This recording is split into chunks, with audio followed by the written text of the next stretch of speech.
Welcome back to my channel. இப்போ நம்ம பார்த்திங்கன்னா அரிசி மாவு வச்சு பாவு கொழுக்கட்டை செய்ய போகிறோம். வெல்லத்தில் பாகு எடுத்து அதில் நம்ம எப்படி பாகு கொழுக்கட்டை செய்ய போகிறோன்னு வாங்க பார்க்கலாம். அதுக்கு தேவையான பொருள் வெல்லம், அரிசி மாவு, பாருங்கள், வெல்லம், அரிசி மாவு, தேங்காய் துருவல், வறுத்த கடலைப்பருப்பு. இந்த 4 பொருளை வச்சு நம்ம அரிசி மாவில் பாகு கொழுக்கட்டை செய்ய போகிறோம். வாங்க எப்படி செய்யறது பார்க்கலாம். பாருங்கள், ஒரு கப்பில் ஒரு 2 கிளாஸ் தண்ணி ஊற்றி அதில் நம்ம வெல்லத்தை போட்டு நல்லா காய்ச்சிக்கிறோம். வெல்லத்தை போட்டு நல்லா காய்ச்சி அந்த வெல்லம் கரைஞ்ச உடனே அதை நம்ம வடிகட்டிடணும். ஏன்னா அந்த வெல்லத்தில் இந்த தூசுங்க அந்த மாதிரி ஏதாவது இருக்கும், கல்லுங்கள்லாம் இருக்கும்.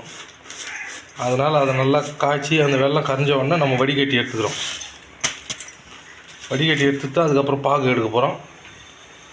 ரொம்ப சுவையாக இருக்கும் அந்த கொழுக்கட்டை. பாருங்கள், வெல்லம் நல்லா கரைஞ்சிடுச்சு. இப்போ அதை நம்ம வடிகட்டிக்கலாம்.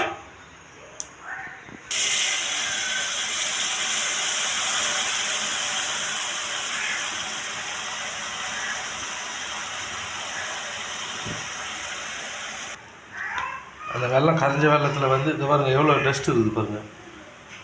அதனால தான் நம்ம வெடிகட்டணும். வெடிகட்டி இன்னொரு கடாயில், அந்த கடாயில் தான் நம்ம பாகு எடுக்க போகிறோம்.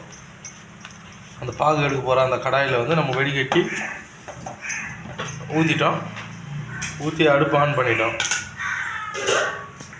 அதில் நம்ம வறுத்து தூள் பண்ணி வச்சுருந்த கடலைப்பருப்பு அதை நம்ம கொட்டிக்கலாம்.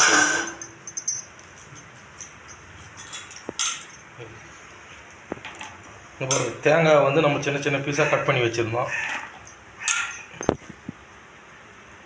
அந்த சின்ன சின்ன பீஸாக கட் பண்ணி வச்ச தேங்காய் அதை சுத்தமாக கழுவிட்டு அதையும் நம்ம அந்த பாகில் சேர்த்துக்கலாம். இப்போ அரிசி மாவு நம்ம கொஞ்சம் கொஞ்சமாக இதில் நம்ம இந்த பாகில் சேர்க்கணும்.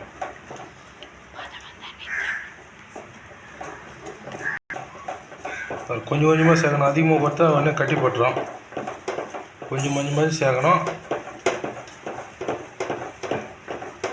சேர்த்து விடாத கிண்டினே இருக்கணும். அது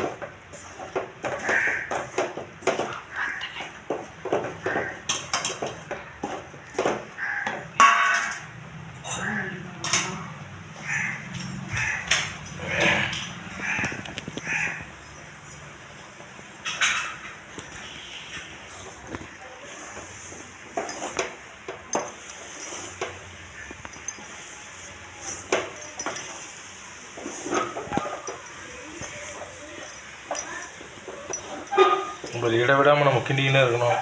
கொஞ்சம் விட்டுட்டாலும் மாவு அப்படியே கட்டி போட்டுரும்.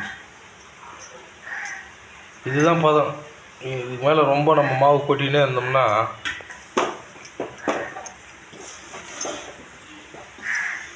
பாருங்கள், நம்ம வெள்ளை பாகில் கடலைப்பருப்பு, தேங்காய் எல்லாத்தையும் போட்டு மிக்ஸ் பண்ணி அரிசி மாவு மிக்ஸ் பண்ணி நம்ம பாகு எடுத்துட்டோம்.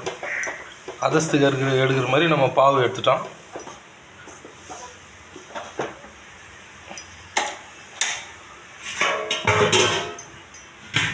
இதுக்கப்புறம் தான் இந்த பாகை எடுத்து நம்ம கொழுக்கட்டை நம்ம எந்த ஷேப்பில் உருண்டையாக எந்த ஷேப்பில் வேணால் நம்ம கொழுக்கட்டை பிடிக்கணும். பிடிச்சி அதுக்கப்புறம் தான் நம்ம இட்லி தட்டில் வச்சு நம்ம வேக வைக்கணும். வேக வச்சா தான் நம்மளுக்கு கொழுக்கட்டை சூப்பராக தயாராகிடும். பாகு நம்மளுக்கு தயாராகிடுச்சு. அடுப்புலேருந்து இறக்கலாம். அந்த கொழுக்கட்டை இந்த மாதிரி நம்ம உருண்டை பிடிச்சிக்கணும். உருண்டை பிடிச்சி இந்த இட்லி தட்டில் வைக்கணும். இட்லி தட்டில் தண்ணி ஊற்றிட்டு இட்லி தட்டு வச்சு அதுக்கு மேலே நம்ம கொழுக்கட்டையை நம்ம எந்த ஷேப்புக்கு வேணுமோ, உருண்டை ஷேப்பில் இல்லை நீட் ஷேப்பில், எந்த ஷேப்பில் வேணுமோ அந்த ஷேப்பில் நம்ம பாவு கொழுக்கட்டையை உருண்டை பிடிச்சி வச்சு அதுக்கப்புறம் தான் அவிக்க போகிறோம்.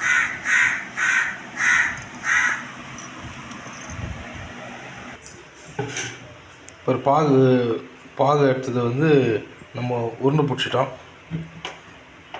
கோழிக்குட்டி ஷேப்புக்கு உருண்டை பிடிச்சிட்டோம். நீட்டாக உருண்டையாக நம்ம வந்து பாகு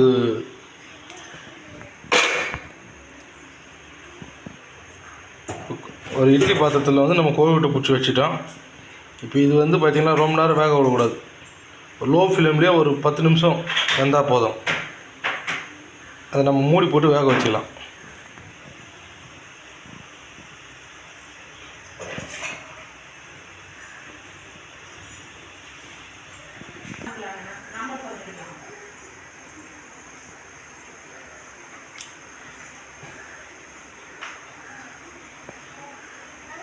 நல்லா வெந்துனுக்குதுங்க. வெந்துட்டு வந்து அந்த இட்லி மூடி சுற்றி வந்து நம்மளுக்கு வந்து அந்த ஆவி நீர் வந்து கீழே விழும். அதை பார்த்தாலே நம்மளுக்கு ஓரளவுக்கு வெந்துச்சுன்னு அர்த்தம். அப்புறம் ஓப்பன் பண்ணி பார்த்துட்டு கோழிக்குட்டியை நம்ம ப்ரெஸ் பண்ணி பார்க்கணும். கையில் ஒட்டாமல் இருந்தால் வெந்துட்டு தான் அர்த்தம். பாருங்கள், ஆவி போயிட்டுங்க பாரு, சொட்டு சொட்டாக தண்ணி ஒழுகுது பாரு. இந்த மாதிரி இருந்தால் தான் அது கொஞ்சம் வெந்துட்டு மாதிரி அது ஒரு சிம்டம்.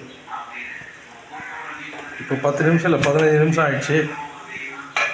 இப்போ நம்ம ஓப்பன் பண்ணிட்டோம். இப்போ வெந்துடுச்சான்னு இப்போ நம்ம டெஸ்ட் பண்ண போகிறோம்.